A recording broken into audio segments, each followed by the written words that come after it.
Muito boa tarde, você está no CIT-CESP TV e mais um programa do servidor e a servidora da socioeducação. Hoje nós temos 3 convidadas especialíssimas e vamos chamar a Ângela para dar as boas-vindas, né, Ângela? Boa tarde a todos, Marcos. Hoje, com muita satisfação e admiração, a gente inicia esse programa dessa série dos programas das mulheres do mês de março. Apesar desse contexto que está envolvendo nós mulheres, mas estou muito feliz de estar aqui ao lado de uma pessoa, de uma mulher que representa a nossa política, uma mulher que tem ação na política do nosso país. É com muito prazer que a gente inicia esse diálogo aqui na TV para todos os servidores da Fundação Casa. Muito bom. E temos também a Gessita Camargo. Gessita, seja muito bem-vinda. Obrigada.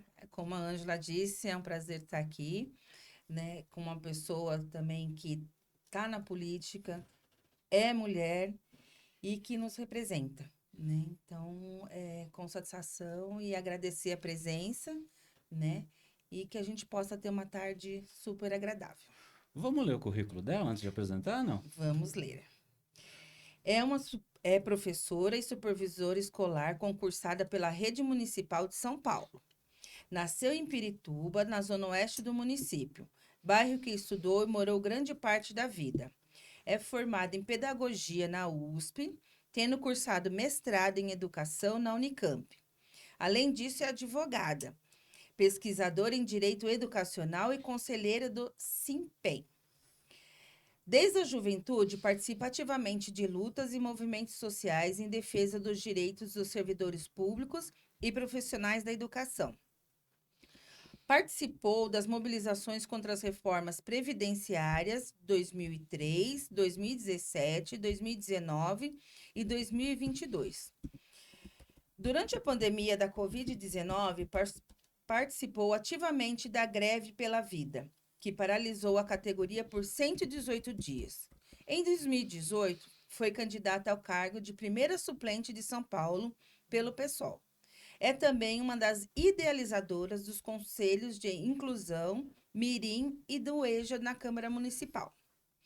Por conhecer de perto a realidade da escola pública e do descaso do governo com a população periférica, né, a nossa convidada luta e sempre lutou por uma educação pública gratuita, inclusiva e de qualidade, bem como por uma sociedade mais justa, fraterna, plural e humanizada, onde não haja desigualdades econômicas e sociais.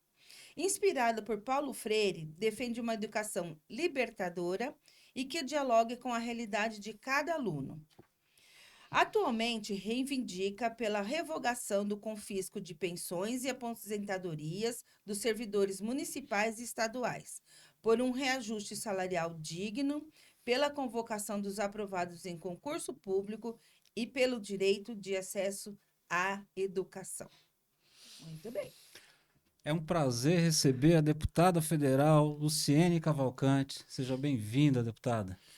Eu estou muito feliz de estar aqui com uma categoria extremamente importante na nossa sociedade e com um sindicato que é um instrumento pedagógico, corajoso de enfrentamento de todas essas desigualdades que a gente vive no estado mais rico do Brasil e um dos orçamentos maiores de todo o hemisfério sul do planeta. Então, é uma alegria, uma honra. Eu conheço de perto a luta desse sindicato, a trajetória, o quanto vocês têm impedido o avanço das políticas de privatização, de terceirização. Então, é uma alegria estar aqui com vocês.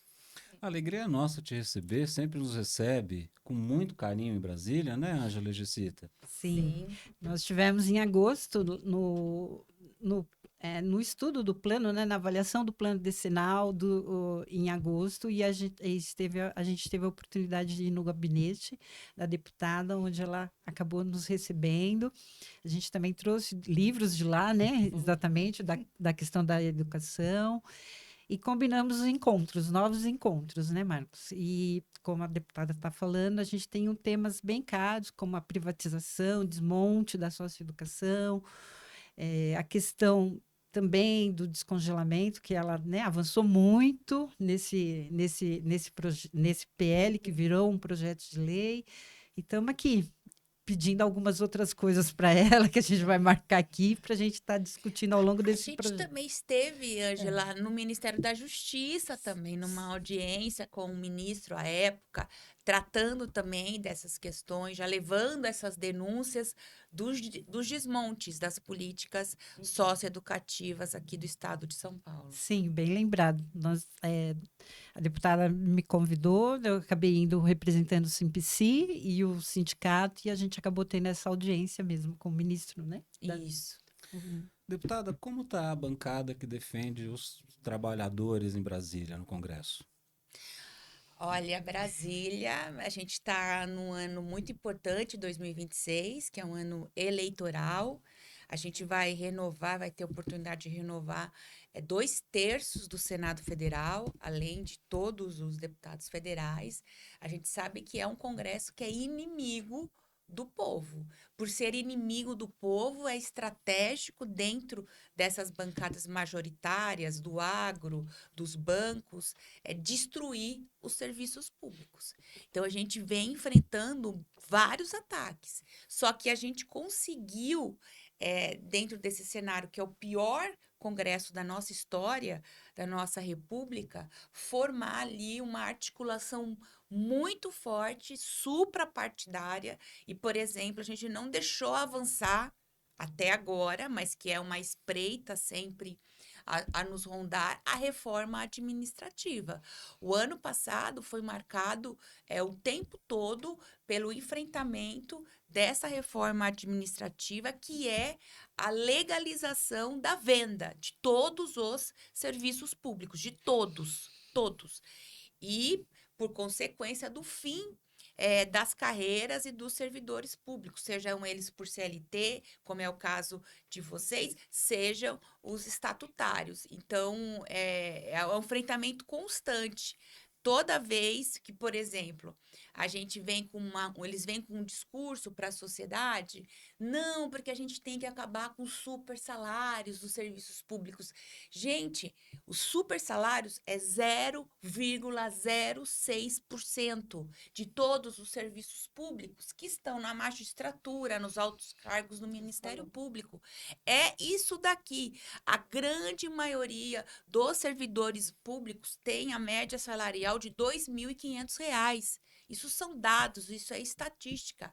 E a raiva e a ânsia de destruição dos serviços públicos, e aqui no estado de São Paulo, a gente sofre isso todos os dias, o desgoverno do Tarcísio, que destrói os serviços públicos todos os dias, é porque eles querem transformar os serviços públicos em negócios.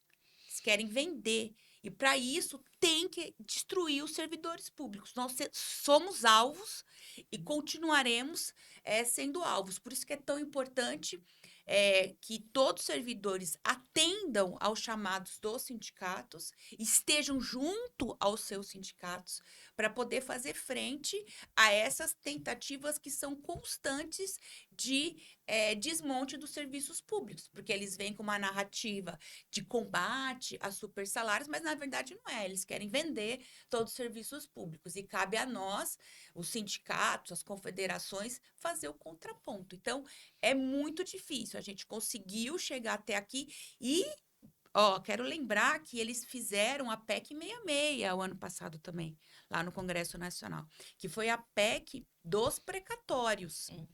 Aí, eles tiraram o prazo para pagamento de precatórios e, além disso, eles queriam fazer uma nova reforma da Previdência. Eu participei da comissão especial, fui a única deputada a votar contra a PEC 66 na comissão, e no plenário a gente conseguiu derrotar uma nova reforma da Previdência que iria aprofundar ainda mais a reforma que o Bolsonaro fez em 2019. Veja, uma categoria como dos socioeducadores, que precisa, na verdade, de aposentadoria especial, de idades menores para se aposentar, e outras categorias iam ser ainda mais prejudicadas, porque a gente está no movimento de resgatar os direitos que a gente teve e ampliar. E eles, ao tempo todo, eles vêm com jabutis e eles tentam impor novas reformas. Então, a gente tem que estar sempre em alerta, sempre conectados e próximos aos nossos sindicatos e confederações para poder fazer frente a essa linha de desmonte. É importante a gente perceber que a voz do cidadão é o voto. Né? A gente tem acompanhado os números, tem crescido o número de pessoas que estão decepcionadas com a classe política. São 30% da população que abre mão do direito de escolher o seu representante. Nós tivemos recentemente no Brasil um governo que botou como prioridade a reforma trabalhista. E essa reforma trabalhista afetou diretamente a classe trabalhadora. No primeiro momento, a classe trabalhadora não se deu conta o quanto isso era nocivo. E eu percebo que houve um trabalho danado de recomposição e de freio a essa política de querer colocar a culpa em quem faz a roda girar, que é o trabalhador, né? Então, a gente sente a necessidade de alertar o servidor e a servidora a importância de você escolher, eleger pessoas comprometidas com a sua causa. Então, por que a bancada dos empresários... Vagnão, obrigado, Vagnão. Os empresários sabotando. Elas te apresentam, não tem como, é assim mesmo. Então, sabe de onde vem o tiro, vem forças. Assim. Mas tudo bem, então a gente precisa atentar ao seguinte: por que a bancada patronal, a bancada ruralista, eles investem assustadoramente e tem crescido e ampliado o número de deputados comprometidos com essa causa?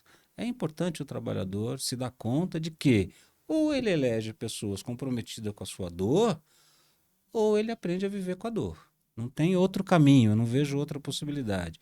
E eu vejo um ato heróico das pessoas, dos representantes que são comprometidos com a causa dos trabalhadores. Porque eu imagino que você tenha ali um bombardeio de forças contrárias, né? Sim, olha, é algo insano, mas da onde vem a minha resiliência pessoal, assim como vocês, socioeducadores? Quem já esteve num pátio de uma Fundação Casa, quem já teve 20 anos dentro de uma escola pública e não quebrou e se mantém com saúde e conseguindo atuar, você já passou por muitas adversidades.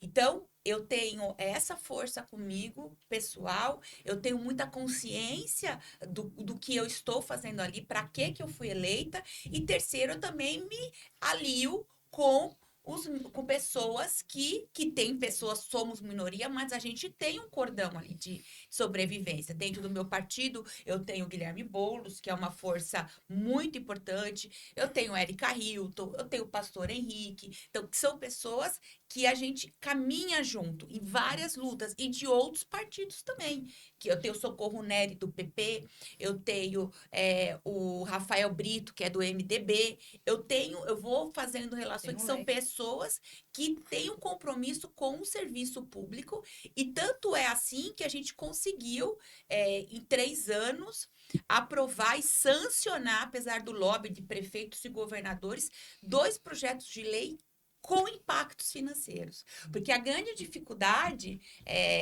nessa questão da luta pelos direitos trabalhistas, e o Marcos lembrou bem, a tragédia que se inicia que se acentua a partir de 2016, com as reformas que foram feitas, e é muito importante lembrar que, quando a gente olha estatisticamente o que aconteceu com os serviços públicos a partir de 2016, também é assustador, porque é a partir dali que você tem um aniquilamento de concursos públicos. Não existem mais concursos públicos a partir de 2016. O nível de precarização e terceirização, de contratação de servidores públicos se acentua a partir desse rol de contra-reformas que são feitas contra o povo brasileiro. Isso é estatístico. A gente chega ao ponto de hoje, no Brasil, 50% de todos os professores serem contratados. Não tem mais concurso público para professor. E isso vai também para os sócios educativos e para qualquer carreira dos serviços públicos. Então, entender isso que acontece, ter estratégia e conseguir avançar nas brechas, e tem brechas, sempre tem brechas. Quando há opressão, tem reação. Essa é a lei da vida, é a lei da sobrevivência. E é assim que a gente... e eu aprendi essa tática de luta no chão dos sindicatos. Nunca tive a oportunidade de ser diretora de sindicatos, mas sempre atendi os chamados dos sindicatos. Então, 22 anos de chão de escola, eu fiz 25 greves, por exemplo.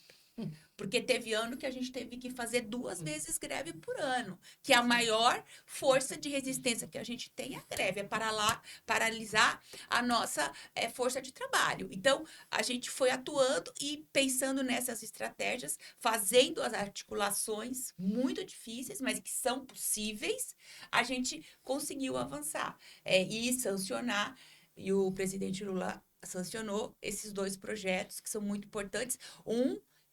Que é sobre educação infantil, e outro que é sobre o Descongela, que é o tempo da pandemia, que isso vai impactar todos os servidores públicos, sejam eles CLT, sejam eles da rede estatutária, sejam eles das empresas públicas.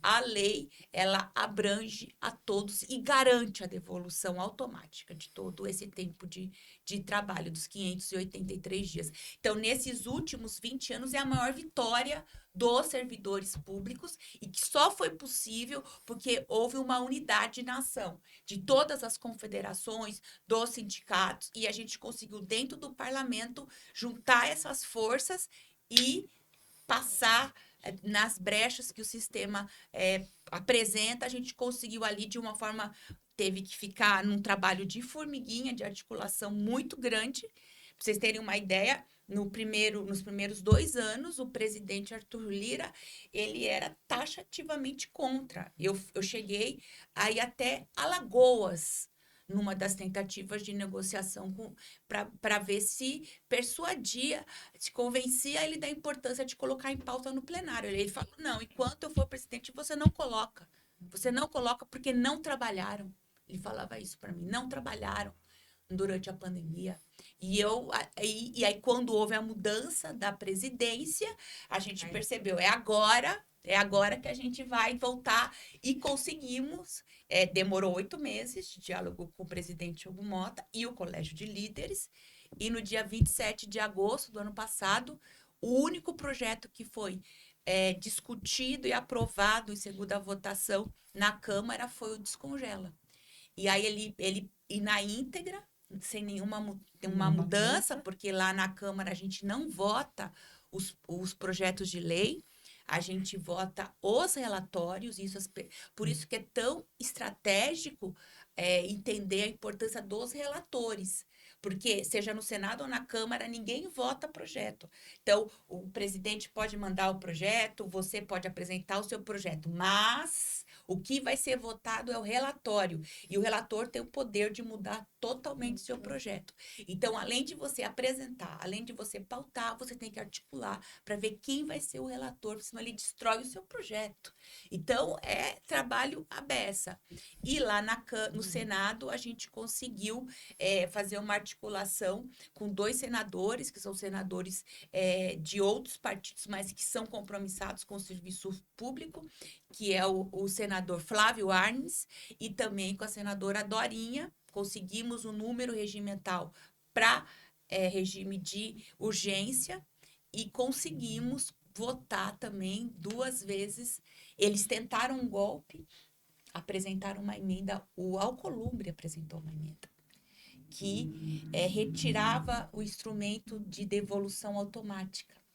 Ou seja, e aí inviabilizava. Foi muito difícil, porque era uma emenda do presidente do Congresso Nacional. Ali foi uma semana duríssima, do dia 12 ao dia 16 de dezembro.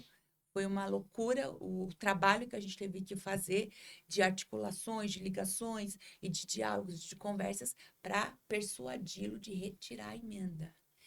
E no dia 16, ele retirou a emenda. Eu gosto. Pautou. Pode terminar. Ele pautou e votou. Com as duas vitórias que a gente garantiu, que é a devolução automática e a autorização para o recálculo retroativo. E eu gosto de explicar o que significa esse recálculo. O recálculo retroativo é se você tinha um quinquênio que você fazia jus ele em 2023, isso significa que o seu salário está errado desde 2023. E o recálculo retroativo é, através de lei estadual ou municipal, dependendo da onde você, servidor público, trabalha, é autorizativo, ele tem essa lei e aí o seu salário vai retroagir aquele ano, aquele mês que você já fazia jus. E isso foi importante porque isso foi proibido para os servidores da segurança e da saúde pelo Bolsonaro. Ele proibiu, ele devolveu os 583 dias, mas proibiu o recálculo retroativo. A gente devolveu para todo mundo e liberou o recálculo autorizativo para todo mundo. Então, a gente conseguiu, e depois teve todo um trabalho também com o governo federal, porque o lobby dos prefeitos é enorme, dos governadores também. Mas a gente conseguiu vencer e o Lula sancionou na íntegra. E hoje é uma realidade. Inclusive, quem não faz... É vitória, né? É vitória. É vitória. Isso é uma realidade. E o próprio Tribunal de Contas do Estado já recomendou a todos os municípios que devem se atentar ao artigo 3º da minha lei, 226, e devolver automaticamente. E o governo Tarcísio demorou, mas aí finalmente fez um decreto dizendo que vai cumprir, porque tem que cumprir. Não tem, é inequívoco. O artigo 3º tem que ser cumprido, devolvendo automaticamente os 583 dias. Então, no nosso caso da Fundação Casa, a gente só conseguiu o quinquênio e a sexta parte numa ação coletiva posteriormente à pandemia, que veio esse reconhecimento, que foi o Dr. Ronaldo que atende o sindicato. E o Neemias esteve aqui e conversou um pouco sobre o Descongela, né, Marcos? Sim. E só para a gente retomar, saiu 16 de janeiro, foi isso? Foi, o Lula sancionou. Não, foi o Lula sanciona dia 12 de janeiro, a partir do dia 13 de janeiro já tem que ser devolvido a partir dessa data. Então, aí nós tivemos a nossa primeira assembleia dia 24. E aí que apareceu na Assembleia, a gente já estava também verificando a possibilidade de colocar alguma coisa da Lei 206. Não, é 226, é a Lei Complementar 226. A Lei 226 na nossa pauta. E aí a gente teve que fazer uma busca, né, Jessita? A gente teve que ir lá em 2020, 2021, porque como nós não tínhamos ainda, e a Fundação não reconhece, o governo do Estado de São Paulo não reconhece o quinquênio e a sexta parte automaticamente, só através de processo de execução, não foi congelado o quinquênio e a sexta parte. Mas nós não tivemos reajuste nesses 2 anos, nem no ano de 2020 e nem no de 2021. E eles usaram... No início, e aí a gente teve que levar para os nossos advogados e também para o presidente Neemias, porque eles utilizaram a Lei 173 com base para não dar o reajuste. Então, a gente acabou acatando a solicitação na primeira Assembleia, a gente já estava estudando, e a gente conseguiu verificar que nós tivemos uma perda de quase 10%,23%, eu não vou me lembrar. E aí nós colocamos na nossa pauta de reivindicação, que a gente ainda não teve resposta, mas nós conseguimos colocar em base da Lei 173, que teve um congelamento do reajuste nos anos de 2020 e 2021. E agora, com o Descongela, a gente citou a sua lei. Então, a gente está aqui torcendo para a gente ter um retorno sobre isso. O presidente Neemias esteve aqui também, né, com o deputado Gianazzi, falou bastante sobre esse tema. Depois teve uma audiência e que o presidente Neemias também teve. Eu acho que a gente divulgou, mas eu acho que as pessoas não tiveram a atenção dessa importância, né? Dessa importância, desse ganho que foi a deputada que acabou, né, acontecendo. E teve um outro projeto. Teve, porque, e a gente está no meio das mulheres, o que que acontece? No Brasil inteiro, a gente tem a principal política de cuidado são as creches. É a principal política de cuidado. E o que que acontece? As creches, historicamente, elas nascem na assistência social. E depois elas são incorporadas como parte da educação básica. Então, elas saem da pasta da assistência e vão para a educação. Quando os prefeitos fazem esse movimento, a partir da LDB, eles fazem, obviamente, isso pela metade. Eles tinham que ter, nesse momento, quando passou as trabalhadoras que estavam com os bebês e as crianças pequenas para a educação, ter garantido a formação e ter mudado o cargo delas para o cargo de professoras. Eles não fizeram isso. E por que que eles não fizeram isso? Porque eles, ao longo desses 30 anos, para a sociedade, essas mulheres estão lá na creche, elas são professoras, para os bebês elas são professoras, mas para o prefeito elas são cuidadoras, auxiliares, educadoras infantis, pajens, babás. Eles classificam elas com mais de 60 nomes para não pagar o piso nacional do magistério, que hoje é R$ 5.100. E pagam um salário mínimo para essas mulheres. Falo mulheres porque são 99% mulheres e a grande maioria são mulheres negras. Essa base da força de trabalho das creches hoje no nosso país. Então, são mulheres que são exploradas na sua mão de obra, de uma forma vergonhosa. É muito duro para quem está no serviço público. A gente enfrenta muito assédio, adoecimento, as terceirizações, a falta de concursos públicos. Todas essas ações são comuns para quem está no chão dos serviços públicos. Mas essa situação de você desempenhar uma função e não ter o reconhecimento acontecia apenas com as trabalhadoras das creches. Então, o nosso projeto fez uma correção nessa situação, garantindo, através da mudança na LDB e da Lei do Piso Nacional do Magistério, que são as duas principais leis educacionais que a gente tem, a gente mudou essas leis, garantindo o reconhecimento que o trabalho que elas realizam é pedagógico e, por ser pedagógico, elas têm que sim ser reconhecidas como professoras e, portanto, com direito ao piso nacional do magistério, a 1/3 da jornada para formação e a aposentadoria especial. Então, essa foi uma lei extremamente importante, foi muito difícil a sanção dela, muito difícil. A gente, assim, lutou contra gigantes, porque o lobby dos prefeitos para manter esse sistema de exploração, de opressão, foi gigante. Na cidade de São Paulo, a gente não tem essa situação. Na cidade. No estado de São Paulo, o estado mais rico do Brasil, volto a dizer, mais de 300 bilhões é o nosso orçamento do estado de São Paulo. A gente tem mais de 200 cidades que realizam essa exploração. E isso se replica em todo o nosso Brasil. Então, a sanção desse projeto no dia 6 de janeiro foi um marco histórico. A gente vem percorrendo o Brasil inteiro, divulgando essa lei, fazendo as mobilizações para que os prefeitos implementem.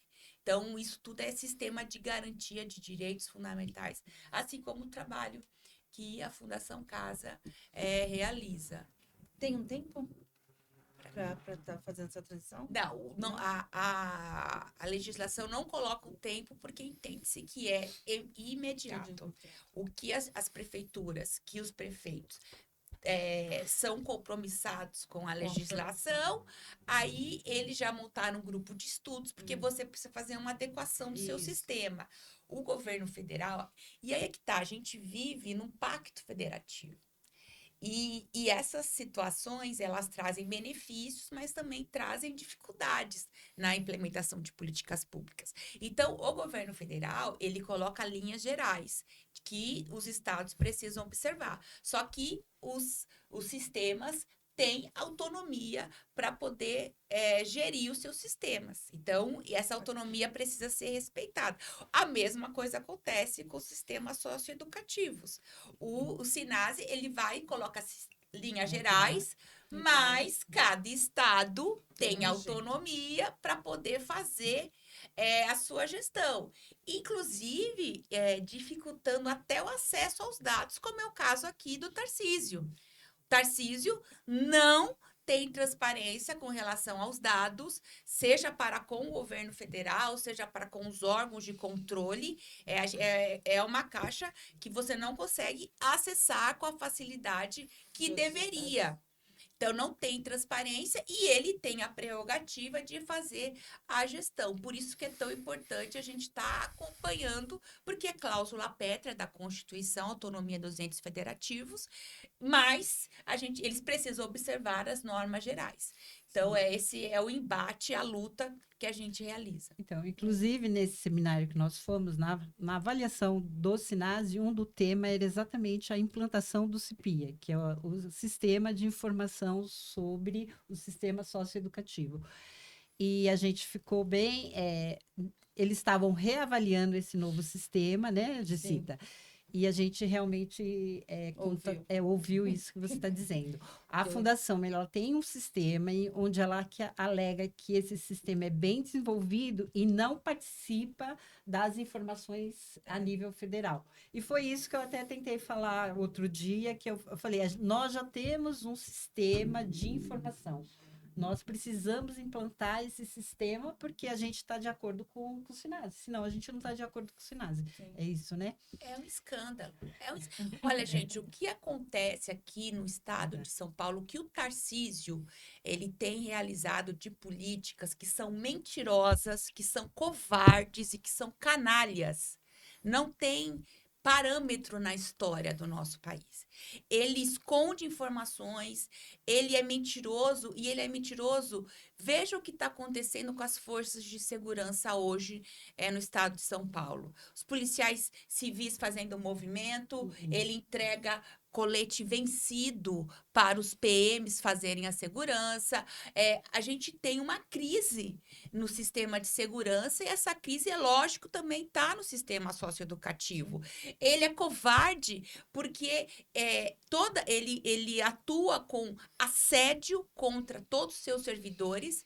E eu quero destacar que a Fundação Casa e o sistema socioeducativo, vocês são como um laboratório das maldades desse governo. Historicamente, não só desse, mas desse foi aprofundado. Porque as políticas de mais assédio aconteceram com vocês, as primeiras transferências compulsórias aconteceram com vocês, os primeiros fechamentos de unidades aconteceram com vocês, e toda essa tentativa histórica de privatizar, que hoje a gente vê nas escolas públicas, que a gente vê em outros setores dos serviços públicos, aconteceram primeiro com vocês. Então, e o adoecimento crônico, inclusive casos de suicídios, é muito maior dentro do sistema socioeducativo. Então, por isso que ele é covarde, porque ele atua de forma perversa para com as pessoas que estão na base, na ponta, desenvolvendo as políticas públicas. E por que são ações canalhas? Porque ele coloca em risco o tempo todo a população. Porque quando ele ataca os servidores públicos dessa forma covarde, quando ele mente com relação às políticas públicas, falando que faz investimento, quando na verdade sabe que ele não faz. Ele não faz. O que ele fez com o sistema de privatização da água? Hoje as pessoas pagam uma água mais cara, hoje as pessoas têm muito mais racionamento, quem mora nas periferias, como eu nasci na periferia, como muitos de nós veio da periferia, o acesso à água ficou mais difícil e então assim, e coloca em risco. E veja o que ele fez com a segurança do nosso país. Quer dizer, a gente passou por 2 operações que foram as mais letais da história do nosso estado e não resolveu. Não. E não vai resolver porque não é assim que a gente faz segurança pública. Então, é uma situação muito difícil que a gente atravessa. A gente sabe que o grande interesse do Tarcísio é vender os serviços públicos todos. Por quê? Porque ele quer que os amigos empresários dele continuem bancando o seu projeto de eleição. Veja que ele está arrolado junto com esse escândalo do Banco Master. O maior doador da campanha do Tarcísio é ligado diretamente à família e ao sistema do Banco Master. Os dados estão aí. E aí ele vem falar de combate à corrupção. Se ele não faz concurso, ele não tem transparência de dados. Sim. Como que você vem me falar de combate à corrupção se ninguém consegue acessar os dados? Então, você não consegue pensar como que você avalia as políticas públicas socioeducativas se você não tem acesso aos dados, se ninguém tem acesso aos dados. Para você conseguir os dados, é uma odisseia, 3 anos pedindo dados.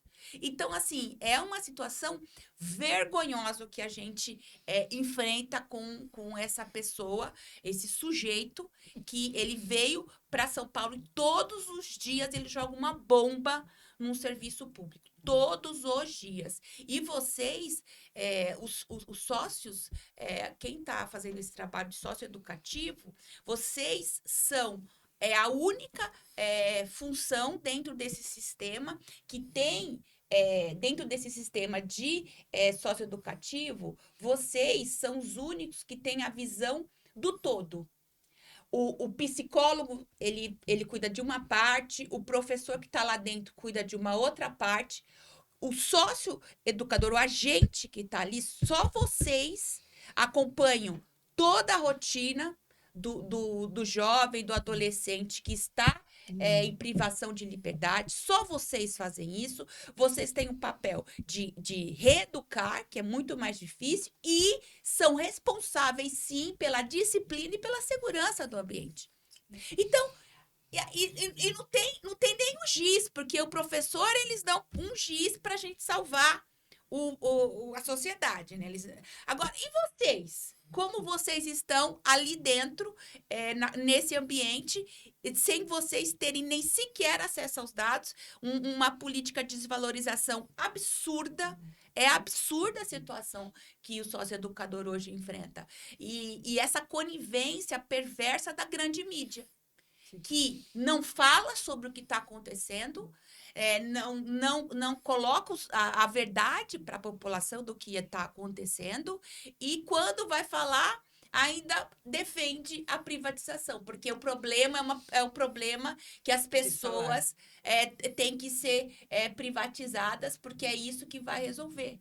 Então, assim, é um cenário dificílimo, e por isso que é tão importante o fortalecimento do sindicato. Não tem outra saída. A gente, historicamente, em situações como essa, é a união, junto com os movimentos progressistas, junto com as pessoas que estão comprometidas, e o fortalecimento dos sindicatos, que faz a gente poder fazer frente a ataques dessa ordem que a gente vem enfrentando no estado de São Paulo, que não tem perspectiva de melhorar, porque a gente sabe que o projeto deles é esse. Transformar os nossos corpos em mercadoria. Esse é o projeto. Luciene, só para confirmar tudo que você falou, né? O mês passado a gente fez uma dia 3, audiência. eu acho. Dia 3, né? Eu. A gente fez uma audiência pública com questão à privatização, né? Aí eu ponho privatização / terceirização. E os nossos funcionários ainda não caíram, né? A ideia de que a fundação já está precarizada. A gente comentou, né, que a gente diminuiu o número de funcionários, então teve uma época que a gente tinha 14 mil, hoje a gente tem 9 mil e pouco, né? Já temos várias coisas terceirizadas dentro da fundação. Uma máquina de xerox é terceirizada. paga-se aluguel por ela, né? Lavanderia, onde a gente leva as roupas dos adolescentes para lavar. Tem, aqui em São Paulo, é levado para Ribeirão, que foi o lugar mais barato. Como eu não entendo isso? 400 quilômetros de São Paulo. 400 lugar, 440. não tem uma lógica. Mas é onde ganhou A licitação. a licitação, né? A comida, a alimentação dos meninos já é. Que mais? A questão de motorista. A gente antigamente a gente tinha motorista, né? Que era da fundação, cargo, né? Hoje em dia não. Hoje em dia tem um contrato que vem tudo o carro e o motorista. Às vezes você faz uma contratação só do carro, outras vezes só do motorista e algumas o conjunto. Então ele é um terceirizado que presta serviço para gente na fundação. E aí isso tem N situações, né? Questão de horário, questão de o que pode, o que não pode, quem pode levar dentro do carro, né? E são carros tipo spin. Como que você vai levar uns meninos, por exemplo, fazer um passeio, 10 meninos, 10 adolescentes com uma spin? Não tem. Cabe 7 né? no spin. Mais ou menos. Mas aí a gente vai ter a questão da segurança, então no máximo 3, né? Que mais? Lavanderia. Então, assim, a gente tem N situações que a gente tentou expor isso na audiência pública, né? Porque os funcionários ainda não conseguem entender isso, né? A gente já está há mais de 10 anos sem ter concurso. Nós estamos ficando velhos, que a maioria já tem uns 50 a mais. Tem alguns que tem 38, assim, mas é de 50 a mais. Agora, como, né? Eu tenho 50 a mais. Como que a gente consegue chegar até o adolescente? Como que a gente consegue, para quem é da segurança, consegue, se o menino resolve fugir, como que dependendo, né, do estado do funcionário, da funcionária, como que vai correr atrás de um adolescente? Não tem condições. Então, assim, a fundação, né, aí pega o Tarcísio, tá acabando com a gente, acabando. E não tem mais. A gente não tem contratados, assim, pessoas que, não, a gente vai contratar segurança. Não tem. Então, a gente está trabalhando num número reduzido de todos os setores da fundação, todos os setores, tendo que atender, né, por exemplo, o psicossocial, que é o caso da Ângela, né? Às vezes tem que atender 20, 30 adolescentes, porque não tem ninguém para atender. Né? A gente tem uma média de cada unidade deveria ter 4 psicólogas, 4 AS, a gente não tem, né? Nós estamos hoje com 93 unidades, acho que 4 mil e poucos adolescentes. Aí fala assim, né? E teve alguém, que eu não vou dar nomes, falou assim, mas tem 4 mil adolescentes para 8 mil funcionários. Lógico, então é 2 para 1. Nós estamos no lucro. Mas não estamos no lucro, porque dentro da fundação a gente tem mais de 14 cargos. 3 turnos. Né? 3 turnos. Eles acham que então, você não assim, tem vida, né? Se Você pensar não tem assim, vida, né? no Você fica número, lá. beleza, tem 2 para 1, mas não é. Por exemplo, psicóloga tem um número, assistente social tem outro, pedagogo tem outro. Então, assim, não dá para fazer essa conta bem simples. É 2 por 1. Não dá. Se a gente pensar em questão de segurança, tem um número mais reduzido ainda. Então, o que acontece? Tudo isso é precarizado. Tudo isso é objetivo de quê? A gente não aguentar mais, porque as pessoas estão morrendo, as pessoas estão ficando velhas, né? E o que a gente faz? Não tem concurso, não tem. E aí vai chegar uma hora que a gente não vai ter mais funcionário. Porque, assim, para mandar embora a gente, tem que ter uma PA. Agora, PSD, Mudou. o termo, Processo Sancionatório Disciplinar. Né? Que é o único Mais jeito uma da gente- novidade, né, Gisele? mais uma novidade. E é o único jeito de mandar nós da Fundação Casa embora, né? Porque como nós somos concursados, e assim, tem muita PSD, muita, né? Então, assim, você vai vendo que, assim, estão eliminando a gente, né? Os números vão caindo, estão morrendo, e agora essa questão do scanner que a gente está passando. Então, assim, tudo parece que, assim, estão colocando pra gente ir sendo eliminado naturalmente. Né, o naturalmente forçado, né? E assim a gente vai até quando? A questão da privatização, a Unops, né? Que é uma empresa que foi contratada para fazer um estudo sobre a privatização. Mas se a gente pegar aquilo ali, já está tudo, praticamente já está pronto, né? O final dela é agora se eu não me engano, no primeiro semestre de 2027. Ali, né? E as pessoas não estão tendo noção. Não, aí pega um setor e fala assim, mas meu setor não vai ser privatizado. Todo mundo vai. Porque a fundação tá assim, ó. Aí vai ficar a lei do mais forte, né? Aqueles ali, e aí vai fazer o quê? Né? O que vai ser da gente? Então, assim, é uma questão que a gente tem que ficar atento. É com questão às reformas, é com questão que o que está acontecendo dentro da fundação, que as pessoas não estão tendo noção. Não estão tendo. Queria fazer uma observação. Antigamente, os políticos eles não contavam o que ia fazer, né? Hoje, eles vão para o horário político, eles dizem assim, eu vou privatizar a Sabesp. E aí o cara que está lá na ponta, que mais precisa da água, ele diz assim, que legal. Que É uma legal. inversão, né? Então a gente precisa primeiro chamar a responsabilidade para si, porque se nós temos o direito ao voto, a solução passa por essa escolha. Eu repito isso com muita força. A deputada falava do Descongela, e em nome do servidor público, queria te agradecer pela resiliência, pela luta. E quando você disse que o presidente da Câmara Federal disse assim, eles não trabalharam, eles não merecem receber, os pelos do meu braço levantaram. Imagina eu. E eu lembrei de uma história, recentemente eu estava no transporte público e eu vi no rádio que o governo de São Paulo, esse que briga para dar abaixo da inflação na reposição para o servidor público, e o pedágio ele aumenta em 30% a mais, todo mundo acha bonito isso, a sociedade precisa chamar para si a responsabilidade. A gente tem um papel importante e não é normal um governo dar 30% a mais para o pedágio e ficar miguelando do servidor público que faz a massa acontecer. Quando você vai no posto de saúde, o governante está lá no seu gabinete, quem é que está segurando a bucha da falta de plantão? É um servidor público. Quem é que te assessora quando você tem um problema com assalto, etc. É um servidor público.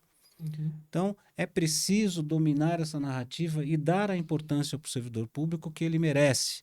Então, o governo do Estado, o senhor Tarcísio, gente boa da Silva, eles estão com um projeto de devolver para as empresas de pedágio o prejuízo da pandemia. O projeto não, eles vão devolver.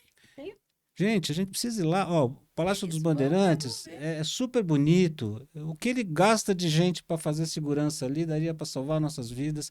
E se a gente não for para a rua, se a gente não disser assim, não, isso não pode acontecer. É o meu dinheiro, é o meu imposto, e são as nossas regras que precisam prevalecer. Porque o que a gente vê é o governo do Estado, os governos de um modo geral, sobretudo aqueles que não são comprometidos com as classes que mais precisam do governo, muito sensíveis a questões de quem menos precisa, né? Então a gente precisa fazer esse mapeamento, porque todo mundo reclama de tudo, né? Primeiro a gente precisa ter consciência do domínio dessa narrativa. Antigamente você se informava por 3 canais. Você assistia o Jornal Nacional, você comprava o jornal e você ouvia na rádio. Hoje, as forças estão investindo, fazendo impulsionamento para que você compre uma narrativa que vai contra você. Então, quando eu vejo um menino atravessando a cidade, nas bicicletas, porque o restaurante agora está nas costas das pessoas, né? E esse menino diz assim, eu sou um empreendedor. Você é até você cair da bicicleta. Porque quando você cair da bicicleta, você vai trazer para o SUS a responsabilidade, né? E você está gerando um problema para si e para uma cadeia. Então, você vê categorias dizendo assim, eu não quero a CLT, eu não quero direito trabalhista. E o camarada dirige no Uber quase que 24 horas, com uma cidade repleta de radar. Outro dia eu estava conversando com um profissional de transporte do Uber. Ele disse assim, olha, numa corrida de R$100, 70 fica para Uber, 30 fica para mim, eu sou empreendedor, eu sou dono do meu negócio. Tá Você compra o carro, você troca o pneu, você paga a multa, você sofre o estresse do trânsito e o Uber fica com... né? E como é que você vai reverter isso?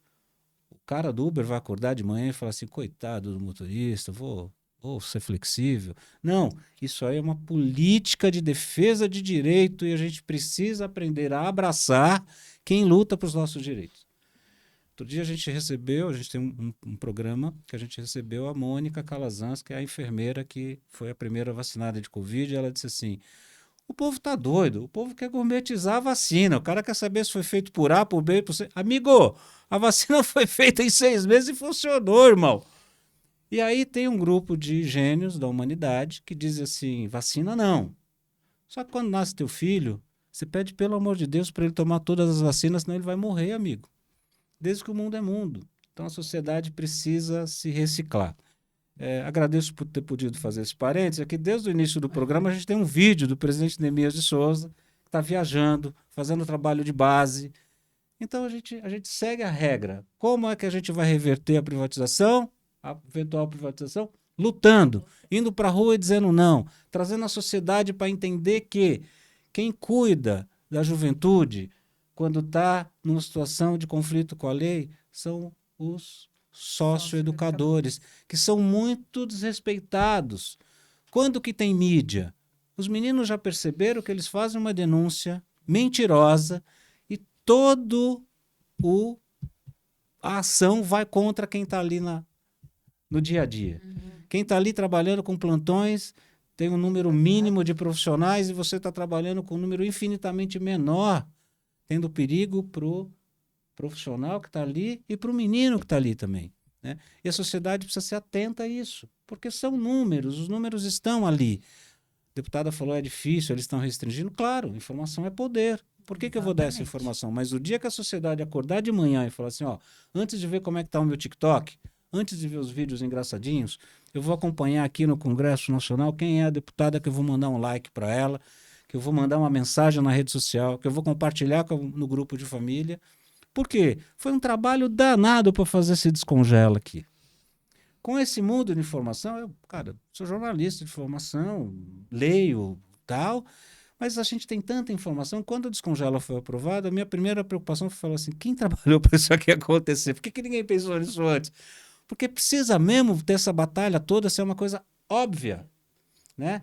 O funcionário público deu a sua contribuição num momento difícil, né? E foi ele que pagou a conta, né? É natural que você possa fazer um ressarcimento, isso aí é uma questão de ordem, é uma questão lógica. Né? O governo, se for minimamente sensível, ele vai ter essa preocupação. Mas não funciona assim.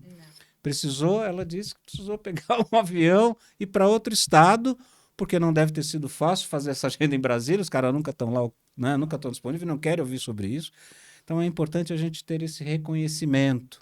E tem o pessimista, que diz assim, tá, tudo bem, aprovou esse tal de Descongela, mas, pô, precisa aprovar aqui no meu estado, precisa aprovar no meu município. Sim, precisa. E é por isso que a gente precisa ir para a rua, para que esse governador tire o bumbum da cadeira e faça acontecer o óbvio. Porque mesmo com a lei, eles ainda tentam dar um migué, tentam dar uma escondida. Então, eu só queria completar para claro, dizer que quando a gente fala da privatização, além da política, de um objetivo dessa política de privatização, quando a gente fala de direitos fundamentais, ela está ligada à restrição do acesso a esse direito. Existe esse outro lado que a gente sempre precisa levar para a população, que é da corrupção. Sim. Quando você privatiza os serviços, esses serviços se tornam moedas de negociações para questões políticas, para questões de eleições, para favorecimento de certos grupos econômicos. E essa grande raiva que eles têm do serviço público, porque o servidor público, ele é pensado dentro da Constituição como uma parte fundamental do Estado Democrático de Direito, que ele vai desempenhar funções essenciais, políticas de longa duração, que não podem sofrer interrupção. Por isso que a gente tem um regime diferenciado de contratação, de seleção, e que a gente deve ter, portanto, incentivos ao longo da carreira para a gente permanecer, porque esse servidor, ele vai acumulando conhecimentos que são específicos e que devem ser valorizados. Então, quando a gente ataca e privatiza um serviço público, além de estar dificultando o acesso dessa população ao serviço público, a gente está atacando a democracia e a gente está favorecendo que a corrupção se alastre, porque só uma pessoa que tem autonomia e que tem independência pode denunciar uma corrupção. O empregado que, se ele falar ele é mandado embora, como é assim no regime, alguns regimes que tem de trabalho, se você desagrada a sua chefia, você é mandado embora. Sim. O servidor público não, porque ele também é responsável por fiscalizar o que está acontecendo. Por isso que a gente responde também. Se acontece uma corrupção na sua unidade, você vai ser chamado. Assim, mas como você não viu? Onde você estava? Onde você estava. Então, porque a gente tem essa função dentro da democracia, de cuidar do dinheiro público. E é por isso que eles nos atacam tanto e por isso que nós somos um empecilho para esse projeto de pegar o dinheiro público e só colocar na mão de alguns empresários que se prestam a esse tipo de trabalho. E eu acho que uma outra questão também, além da corrupção, é a mercantilização dos adolescentes. Ah, tá. Né? Porque assim, aí eles vão ser cabeça. Eu até brinquei assim, o pessoal falou, Gicita, cuidado. Eu falei, vai ser assim, vai ser pretinhos na rua. Ah, vem você. Às vezes nem tá, né? Mas o importante é estar cheio. Então, quanto mais cabeça tiver lá dentro, melhor eu vou, né? Que aí vai ser por valor, né? Vai ser por valor. Então, às vezes, nem vai ter. Claro, vai ter. Mas, assim, vão pegar, e até porque os pretinhos, que a maioria da fundação são, né? Acho que 70% dos adolescentes são negros, pardos e negros, né? Então, vai ser assim, viu? Ah, você é pretinho, vem, vai pra dentro. Você pegou, vem. E aí, isso vai lembrar o quê? Né? A volta de novo, aquele tempo, né? Que se pegava escravo na rua, que se pegava qualquer um para trazer de volta. Né? Então, isso é uma questão, a questão da terceirização e da privatização é muito complicado. Né? Não é só aqui nosso umbiguinho, não. Falar assim, eu vou perder o emprego. A questão é muito maior, é bem maior do que a gente, nós funcionários dentro da fundação, temos essa ideia. Né? E uma outra questão é o know-how, é o que você falou. Nós temos não tem. Se você pegar, se eu colocar você lá dentro hoje, dentro da fundação, você não vai conseguir fazer o trabalho. Por mais que você seja uma pedagoga, claro, depois a gente vai aprender que a gente também não nasceu sabendo. Mas não tem como, né? Não é uma coisa que você tem uma cartilha, vai lá, segue essa cartilha. Não tem. Isso daí é passado, vamos dizer, de geração a geração. Não tem como. Não é um serviço que a gente aprende. Então, também nós vamos acabar perdendo isso. Porque pode virar outras questões, né? Militarismo, ou sei lá o quê, né? Ou cadeia mesmo. Então, assim, é muito mais fundo do que só perder o emprego.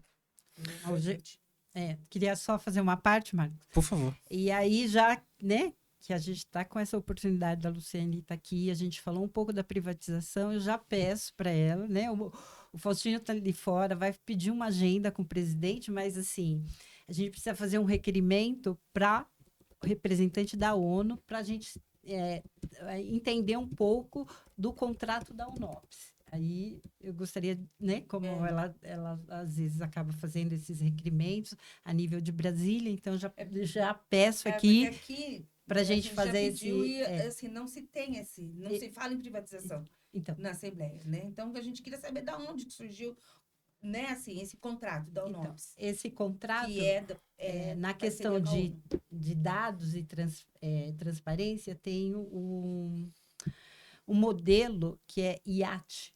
Então, para a gente também dar uma verificada, que é um contrato com essa empresa que está ligada à ONU, e a gente pensou em fazer esse requerimento, e aí pensando mandar para você verificar diretamente em Brasília, mas também já agendando um encontro com o presidente Neemias, e que parece que o Marcos quer falar um pouco dele, ou não? Vai colocar o vídeo? Tem um vídeo que era para pôr na abertura do programa, mas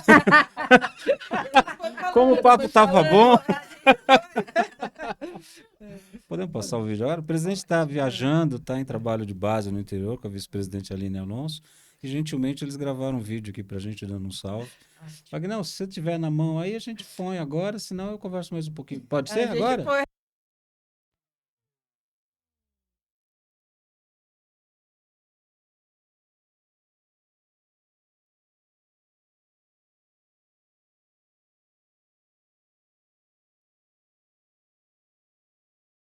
Da Luciane Cavalcante, que está nos dando a honra de visitar nosso espaço hoje aí.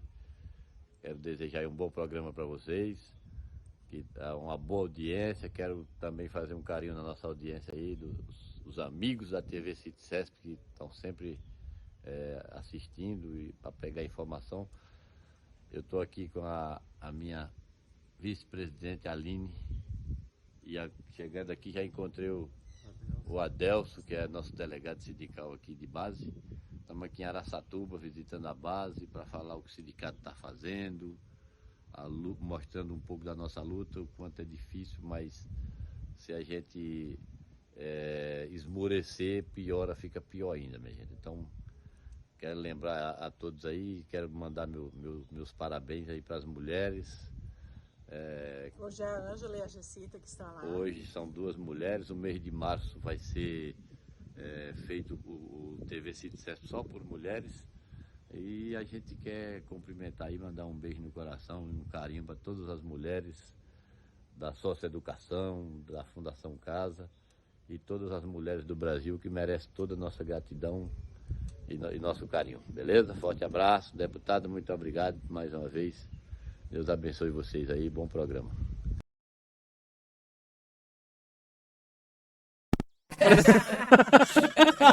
Obrigado, presidente. Um abraço para vocês, Aline, nosso delegado sindical. Bom trabalho aí para vocês. Nós vamos tocar aqui. Onde paramos?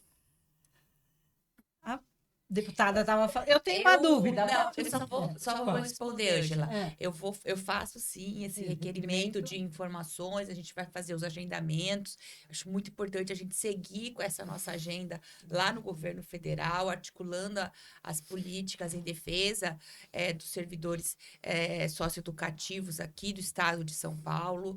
E também, junto com o deputado Carlos Janazzi, eu acho importante a gente pensar, eu sei que vocês fizeram uma importante reunião, uma audiência com o Ministério Público, a Defensoria, eu estava em Brasília, não pude estar com vocês, mas é muito importante a gente se unir, os órgãos de controle, a gente também ter uma conversa específica no Tribunal de Contas do Estado de São Paulo, para a gente poder ter acesso a esse orçamento. Amanhã eu vou estar com a presidenta do Tribunal de Contas do Estado de São Paulo, já vou para tratar da implementação do Descongela, mas já vou pedir uma outra audiência com ela, só para falar do orçamento e da execução, da transparência que a gente precisa ter com relação à Fundação Casa.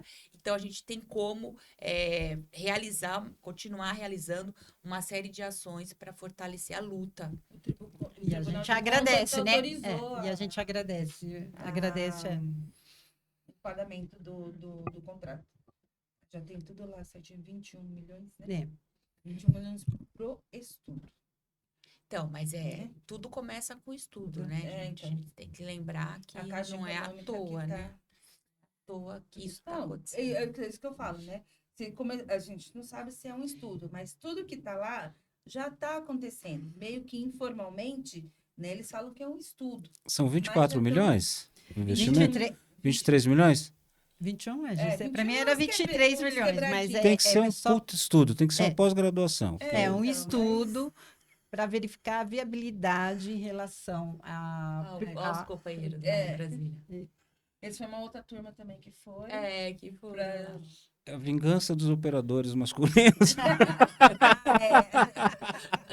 A gente colocou essa... Uma audiência pública que a gente estava lá. A gente colocou essa imagem para ilustrar o seguinte: o CITCESP tem como premissa, a diretoria, de dialogar com os parlamentares, né? E sempre que a gente vai em Brasília, a gente é muito bem recebido, né? A gente leva as nossas bandeiras. Esse documento é super importante. O presidente Neemias, em determinado momento, pediu para a gente criar uma cartilha para a gente colocar todos os profissionais, os agentes socioeducativos que foram agredidos no seu ambiente de trabalho. Nós temos pelo menos 4 que foram mortos de forma bem violenta. E a sociedade, de um modo geral, não tem ideia disso, porque vendeu-se uma ideia de que o agente socioeducativo é hostil, né? E, na verdade, a gente tem um número de agressões, 1 ou 2 vezes por semana, a gente tem conflitos dentro da fundação. Por que isso acontece? Basicamente, a gente falou do número de profissionais, isso é um fator importante, e a falta de estrutura. Por quê? Você imagina um adolescente na flor da idade, guardado. Se a gente ficar aqui trancado nessa sala com ar-condicionado, cafezinho e uma cerveja para dar uma relaxada, já vai ser difícil tocar a vida por aqui. Você imagina esse menino e quem é a válvula de escape desse menino? É o profissional, que a deputada falou. É o profissional que está ali vivendo essa realidade. E o governo, de um modo geral, é muito insensível. Então, falta equipamento pedagógico, falta equipamento para enfermagem, falta qualificação, falta quantidade. Então, assim, falta quase tudo, né? O que não nos falta é que a gente ouve o agente socioeducativo, toda essa comunidade, são mais de 11 profissões, né, Jessita? Sim.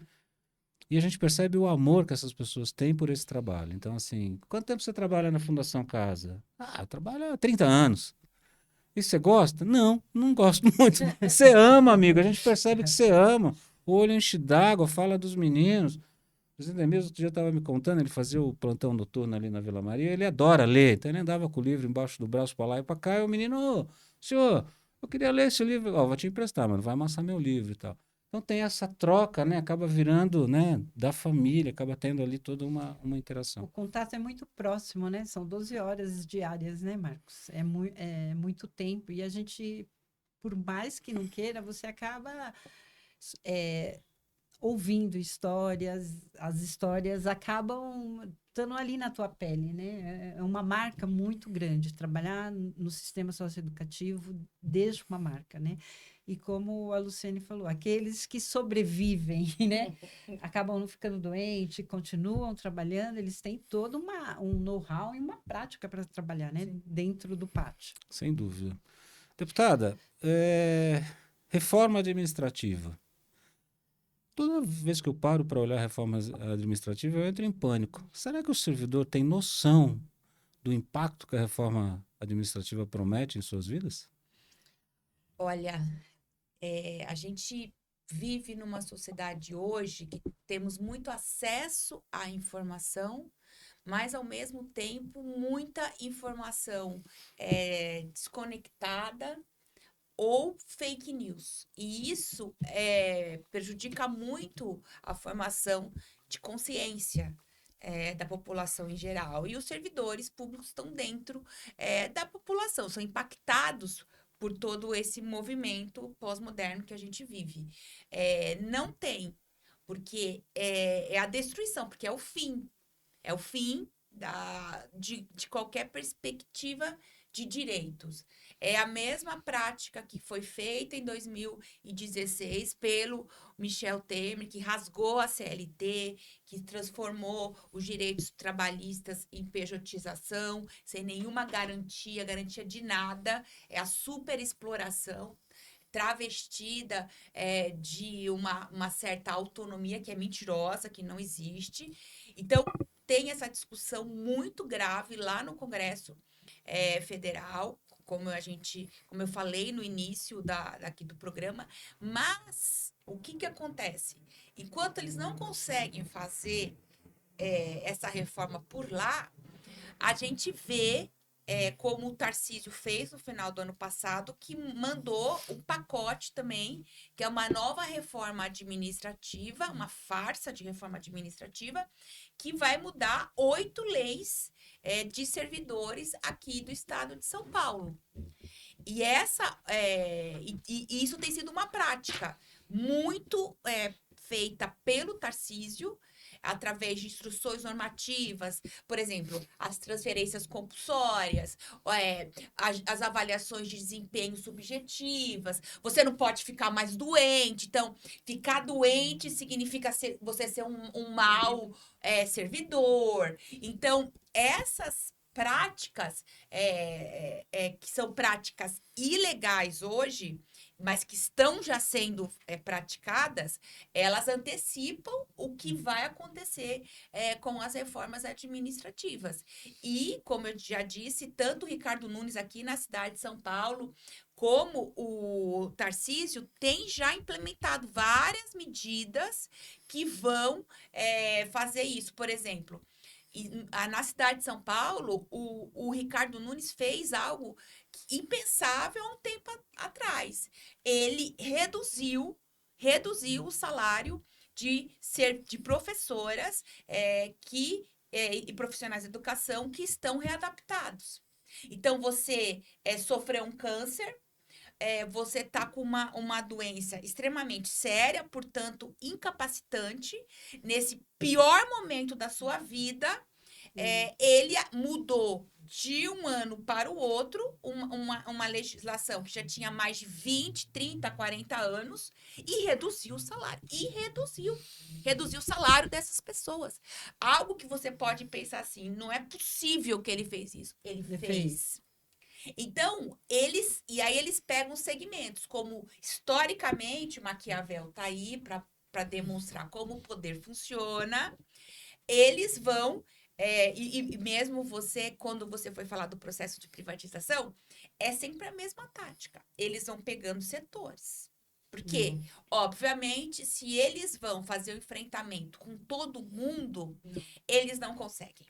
E aí a gente tem uma sociedade que tem um sentimento de individualismo extremamente aprofundado, que é corroborado por essa ideia do empreendedor, que é eu sozinho, eu faço o milagre acontecer. Então, isso tudo dá um caldo cultural, dá um caldo de fazer as pessoas se convencerem dessa narrativa e não conseguirem ter empatia pelo outro. Não é o meu cargo, eu não vou me envolver. Não é o meu setor, isso não vai me atingir. Vai te atingir, companheiro. Vai te atingir. Pode demorar um pouquinho a mais, mas vai te atingir. Então, por isso que é tão importante um espaço como esse, um sindicato como esse, que vai trazer o contraponto a toda essa cultura individual, essa cultura de precarização, que é o fortalecimento dos sindicatos. Não tem outra resposta. Nunca teve outra resposta. A resposta é na coletividade, é na comunhão que as pessoas se libertam, a nossa força, a força dos trabalhadores e das trabalhadoras é a união. Por isso que Marx já falava, né? Trabalhadores do mundo, univos. Porque é a união que faz a nossa força. Toda vez que a gente se divide, toda vez que a gente não compreende essa ligação e o sistema trabalha diuturnamente para nos dividir, o Marcos falou dessa questão da desinformação, do acesso de informação, as multiredes, a multi não sei o quê, tudo isso é para nos fragmentar. Então, a gente tem esse trabalho de reinterligar. Sim. É importante a gente observar o seguinte, então o camarada passou por um problema de saúde, um câncer. No momento que ele mais precisa, a Prefeitura de São Paulo, uma das cidades mais ricas da América Latina, se não for do mundo, decidiu do nada que ele vai... Perverso. Assim, não tem como dizer. É cruel, é canalha, é covarde, é revoltante, é nojento. Eu não sei como essas pessoas dormem. E a gente trabalha, o nosso coletivo Educação em Primeiro Lugar, que é formado por mim, pelo deputado professor Carlos Janazzi, pelo vereador Celso Janazzi, que está ali. A gente trabalha diuturnamente, porque essas pessoas, elas precisam ser responsabilizadas. Elas precisam pagar por o que elas estão fazendo, porque isso que elas estão fazendo é crime. Elas atacam a dignidade da pessoa humana, elas atacam direitos fundamentais em momentos onde as pessoas estão mais vulneráveis. Então, por exemplo, na Fundação Casa, você passa ali por uma situação onde você tem o dever de garantir a disciplina e a segurança. Então, você passa por um estresse, você tem que tomar ali as ações que você precisa tomar numa situação de emergência. Então, você não tem um número suficiente de trabalhadores, você não tem avaliação correta psicológica para ver como que aquele adolescente, se ele pode ficar com todos aqueles outros, tem que ficar num número reduzido, porque tudo isso faz parte do trabalho de vocês. Que está fragilizado, aí você passa por tudo isso, depois você vai para um processo, você passa por um outro processo. Então, essa situação de revitimizar quem já está na vulnerabilidade é uma tática desses governos, né, de extrema-direita. Eles pegam você que já está numa situação frágil e te fragilizam ainda mais. É isso que eles fazem. Eu acho que precisamos exaltar o pensamento crítico. Outro dia eu estava numa roda que as pessoas estavam descendo o pau no Bolsa Família e eu tomando meu chopp ali, decidindo se eu ia entrar naquele pau ou não. Dei uma golada, refrigerei o coração e disse assim para as pessoas: meus amigos, imagino que vocês tenham conhecimento dos números totais, né? Então vamos parar para pensar o seguinte: você acha que o governo gasta muito dinheiro com o Bolsa Família? Tá bom. Você já parou para pensar quanto é que o governo gasta para isenção de lanchas, impostos dos super ricos? Isso também não te deixa indignado ou você tá puto só com quem mais precisa? Ou você decidiu esse e não quer saber dos outros? Porque assim, querem nos fazer pensar o tempo todo que o pobre é o problema da sociedade. É o pobre que faz a máquina girar, meu irmão. Pobre que produz. É o pobre que produz. Agora, quando você está nessa categoria e alguém fez você acreditar que você também é dono de uma lancha, que você, né, que você não precisa do transporte público, que é normal você andar transporte público atolado. Eu lembro que eu via sempre as pessoas falarem que era possível ter um bilhete único, onde você tomasse um ônibus e você pagasse pela obra toda e tal. E eu particularmente achava isso impossível. Aí nós tivemos um governo na cidade de São Paulo que implantou o bilhete único. Você entrava no transporte público e você tinha 6 horas, você ia passando o seu cartão ali. Pô, isso ajuda na tua renda, porque parte do seu salário, seu pequeno salário, era usado para transporte. E ao longo do tempo, isso foi derretido. Hoje você fica, acho que 2 horas, você já tem que pagar a passagem de novo. Só que é o seguinte, o camarada que mora em Parelheiros, que é extremo sul de São Paulo, para ele chegar no centro, leva 2 horas e 20, irmão.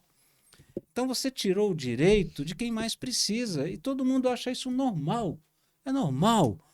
Gente, não é normal um negócio desse, né? A gente teve um governo em São Paulo que fez o CEL. E o CEL dava o quê? Naquela região da cidade que era devastada, o mato comia solto, não servia para nada.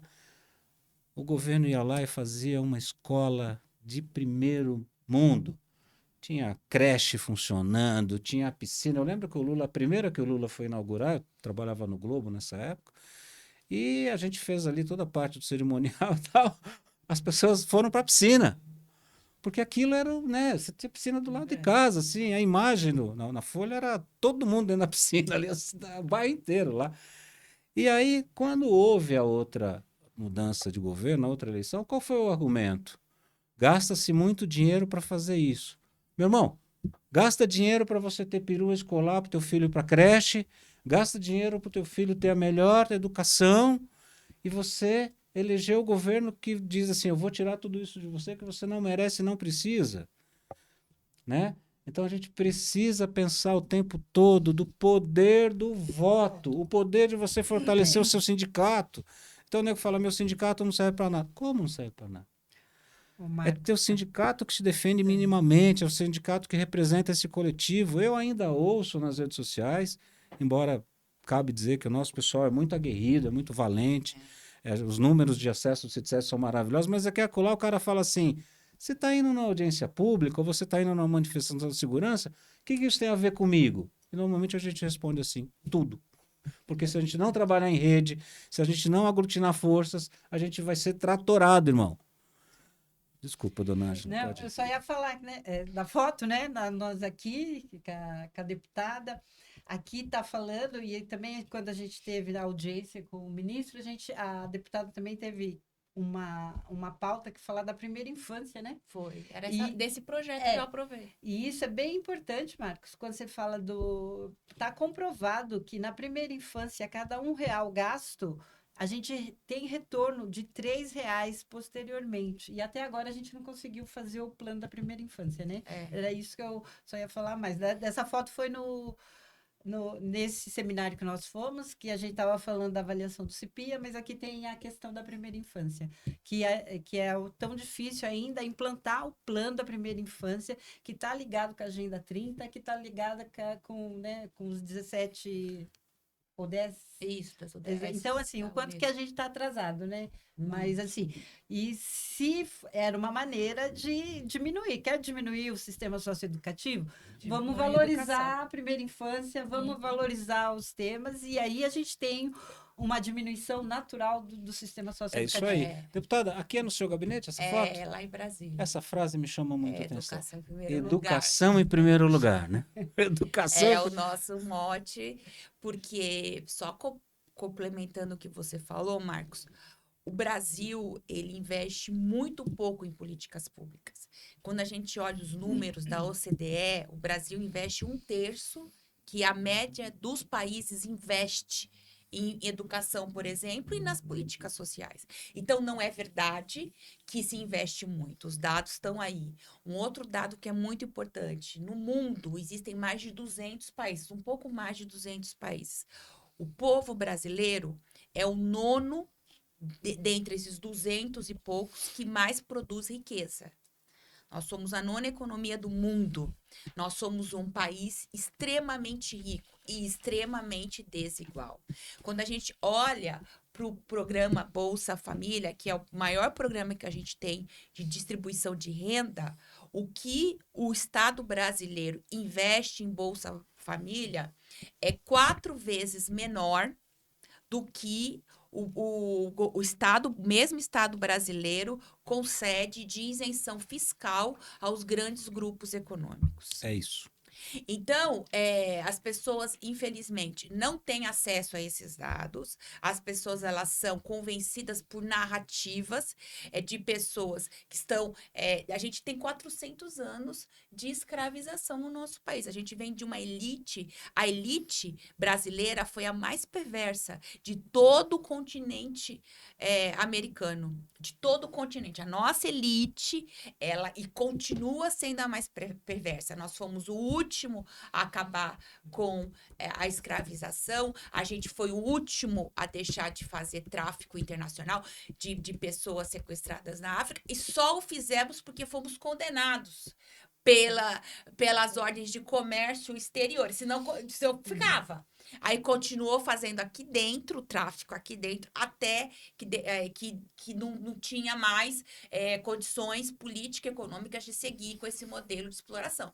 Mas, assim, o último que teve universidade, é sempre assim. Aqui o jogo é extremamente pesado e por isso que o nosso trabalho também é muito pedagógico. Porque as pessoas, elas são todo dia, vem alguém convencê-las de que é a força das ideias, né? Como é que ele chama? Nosso grande pensador, agora eu esqueci, que é a ideia da força contra a força das ideias. Ele sempre falava isso, o poder que as ideias têm, que é isso que mantém os sistemas funcionando. As pessoas são convencidas dessa situação, né? Então... Eu posso dar um número para a gente refletir? A senhora falou da escravidão e tal. Em 2025, no Brasil, 2.772 pessoas foram contempladas na fiscalização do trabalho análogo à escravidão no Brasil. Isso é um aumento de 26,8% em proporção ao número de 2024. 2.772 pessoas no Brasil estavam numa condição de trabalho análogo à escravidão. É muito forte. E vai aumentar, por quê? Porque quem faz a fiscalização, que é o Ministério, que são os promotores do Ministério do Trabalho, foi uma carreira que estava muito sucateada e ela está começando um processo de recuperação, de contratação de mais promotores que fiscalizam. Então, a tendência agora é aumentar, porque você tem mais um poder de fiscalização. Mas é um absurdo, que é a mesma discussão quando a gente fala do fim da escala 6x1. Porque o que é a escala 6x1? Para ser a escravidão tinha que ser 7x0. Só não é 7x0, é 6x1.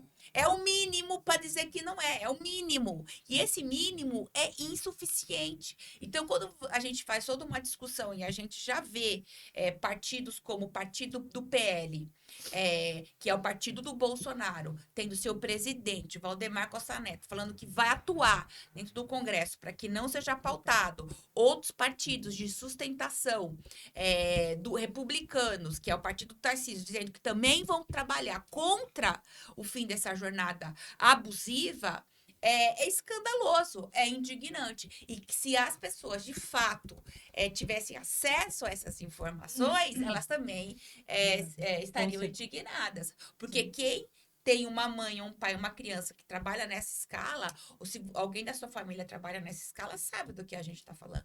A sua vida, a sua capacidade, a sua potência de vida é diminuída. Sim. Muito.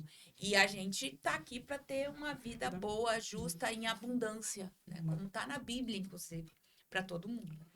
Nós estamos falando da escala 6x1 e nós temos estudos que já falam da escala de 4 dias. Em um determinado momento foi feito um estudo com um grupo de empresas, no qual os trabalhadores dessas empresas tiveram essa escala de 4 dias por semana. Foi constatado que aumentou a produtividade significativamente, Diminuiu significativamente o número de afastamento, porque as pessoas deixaram de ter insônia, deixaram de ter estresse, deixaram de ter ansiedade, etc e tal. Então, é preciso que a gente se permita, né? E quem leva vantagem deixando a pessoa trabalhando ali quase que todos os dias da semana, tirando ele do contato com os filhos, tirando ele do estudo, tirando, né? A quem interessa essa relação? Agora, é importante que o cidadão, de um modo geral, ele se permita, porque a gente fica tanto tempo preso no esquema que acontece um pouco da visão do bilhete único. Você fala, não dá, não vai dar.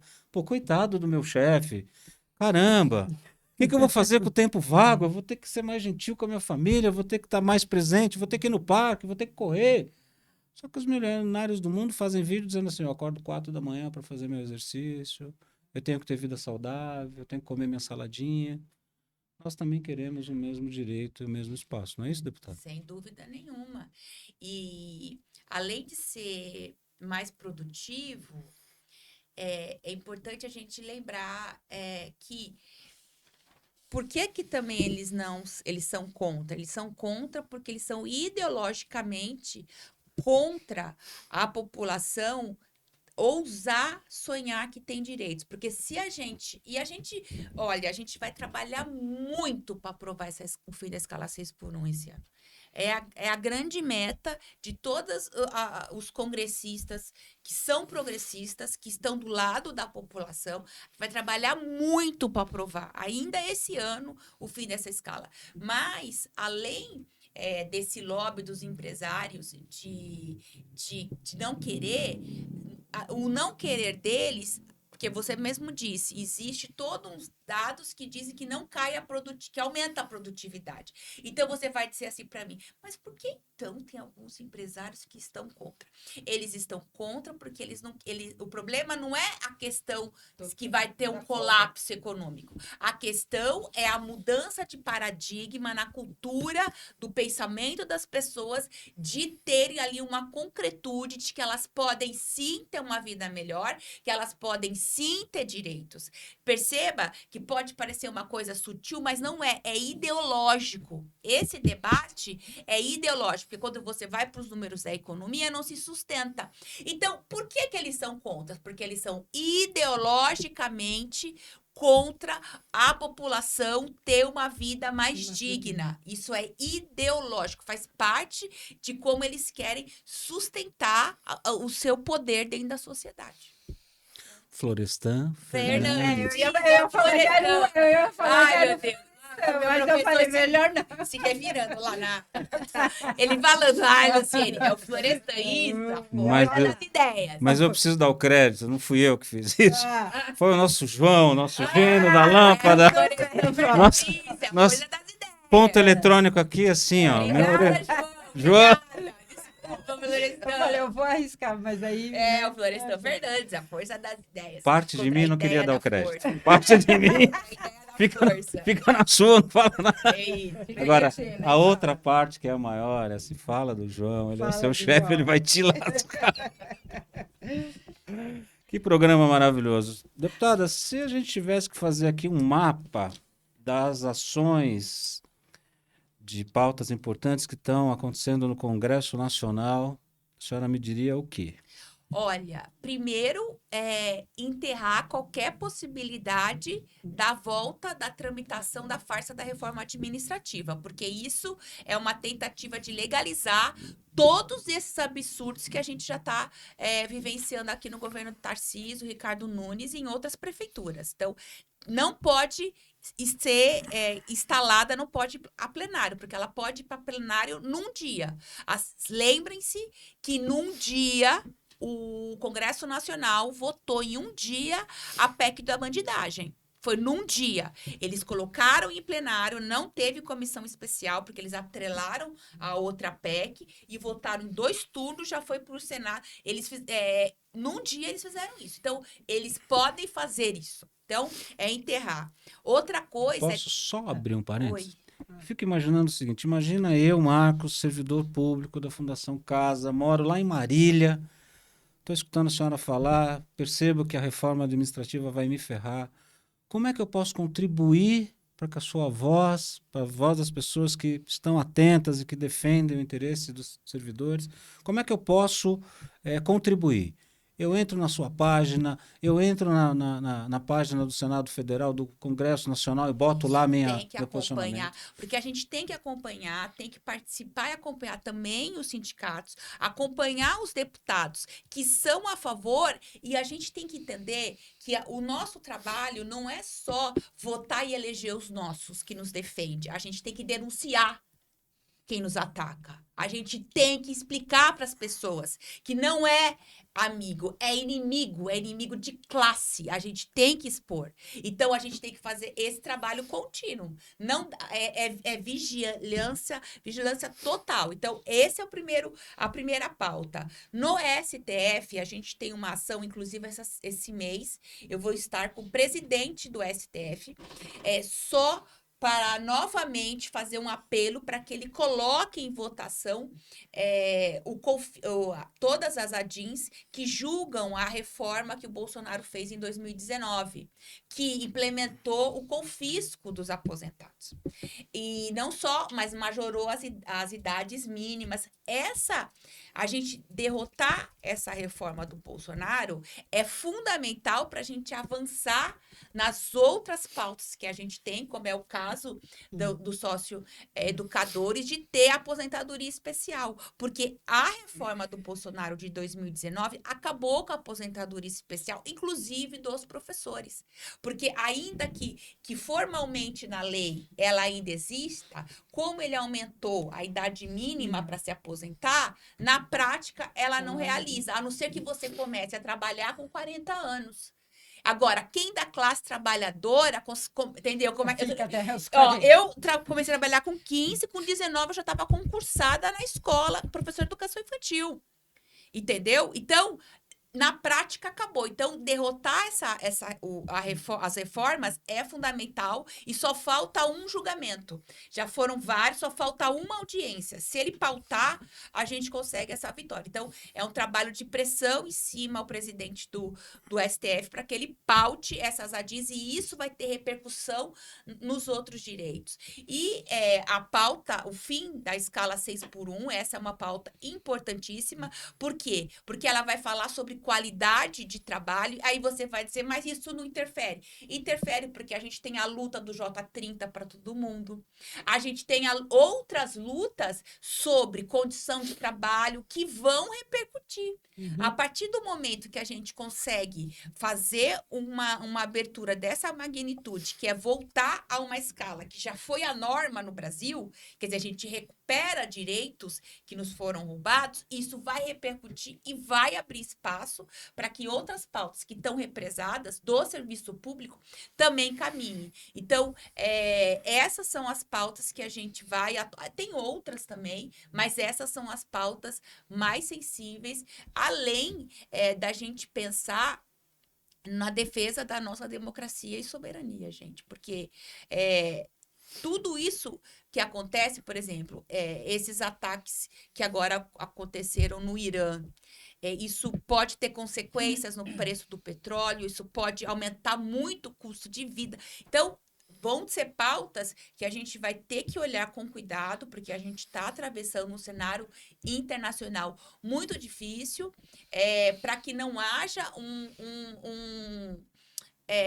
uma pressão ainda maior contra os servidores públicos. Quero lembrar a Lei 173. Basta ter uma crise, como, por exemplo, a gente passou pela Covid. Agora, se você tem uma crise econômica, social, mundial, não pensem que eles não vão vir com o discurso de que temos que congelar tudo, não podemos mais fazer nenhum reajuste, não vamos corrigir sequer a inflação, vai ter um arroxo, um ataque contra os servidores públicos. Isso daí é a roda da história, é sempre assim. Então, a gente tem que, sim, acompanhar os desdobramentos, que são inúmeros, dessa crise internacional, mas entendendo que numa canetada eles resolvem que não, vamos ter que economizar, porque vai contra... Enfim, eles inventam lá uma história, uma narrativa, que eles já sempre inventam, e vêm para cima dos servidores públicos. Então, todos esses cenários são cenários sensíveis e a gente precisa atuar, porque tem sim uma ligação direta com o que acontece com a gente. A questão do combustível, você falou do aumento de custo, mas também existe a possibilidade de abastecimento, Falta de abastecimento. porque aquela região é uma região importante. Embora eu seja novo, eu sou de um tempo que meu pai ou abastecia o carro na sexta-feira ou ferrava. E meu pai sempre esquecia. O poço não abria o tempo todo, né? O poço não abria. Então, isso foi... Acho que ele dava isso como desculpinha para não fazer aquele rolê no zoológico. O carro sempre estava na reserva.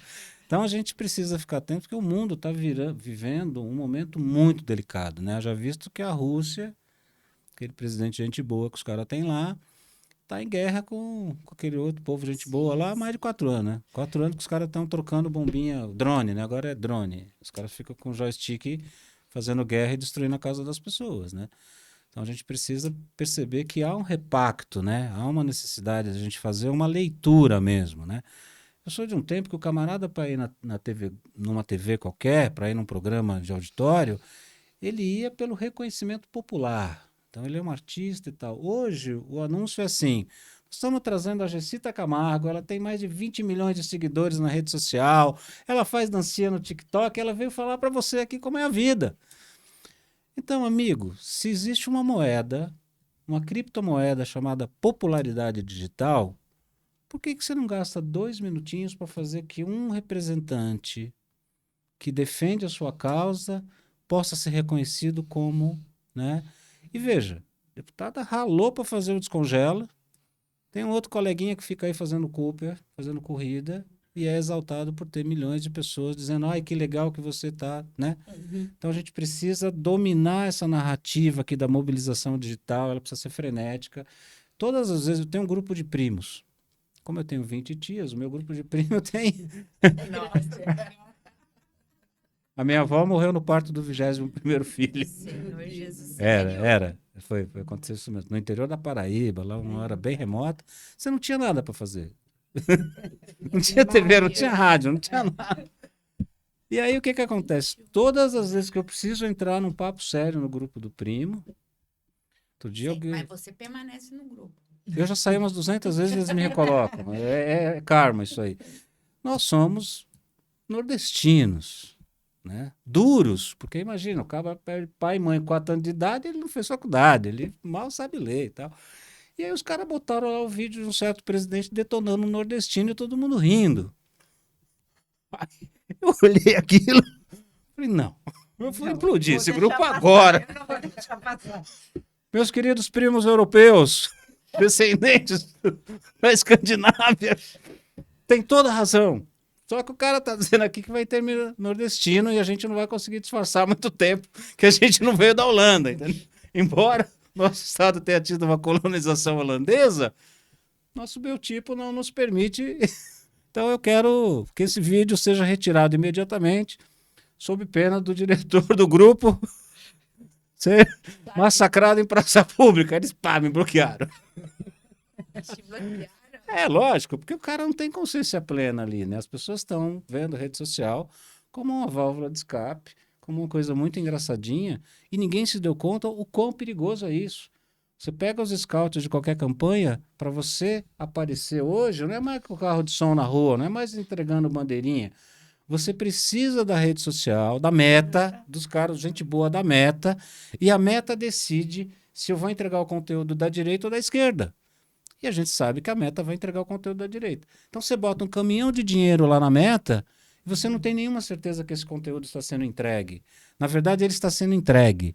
Mas você está disputando uma campanha estadual em São Paulo, eles estão entregando no Oriente Médio, na África, não sei o quê. Então você vê números e fala, pô, minha campanha está sendo... Não está sendo vista, irmão. E o absurdo de dinheiro que está entrando nessa ferramenta, sem nenhum controle, sem nenhum pensamento crítico, nos obriga a entendermos como é que o candidato X é eleito e o Y não é eleito. Né? Qual foi o comprometimento desse candidato? Se a campanha é feita com dinheiro público, Me parece que quem busca reeleição precisa fazer um relatório, né? Mostrar o que ele defendeu realmente, né? Porque é natural. Você pergunta para qualquer camarada na cidade assim, você lembra quem que você votou para deputado federal? No meu caso, eu lembro que eu voto na mesma há 20 anos. Às vezes eu tenho que procurar o número dela lá na fila, porque tem dinheiro para fazer campanha e tal. Né, Luiz Erundina?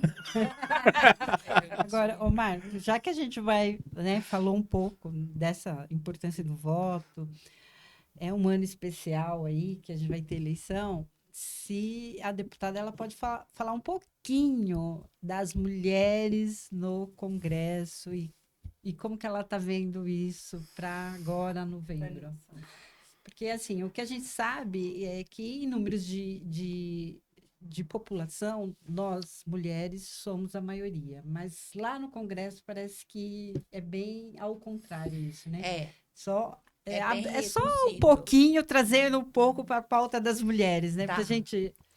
um minuto Tá, só, um Mari. minuto, que a gente tá terminando, né? É. Ó, essa legislatura que eu fui eleita é a legislatura historicamente com o maior número de mulheres. Tá. Então, há nesse sentido uma sinalização importante da sociedade. Mas nós somos um número ínfimo perto do número de homens, sobretudo homens brancos, que tem no Congresso Nacional. Mas, além da questão da representatividade, que é muito importante, a gente tem que ter mulheres que defendam as mulheres, que daí é um outro ponto.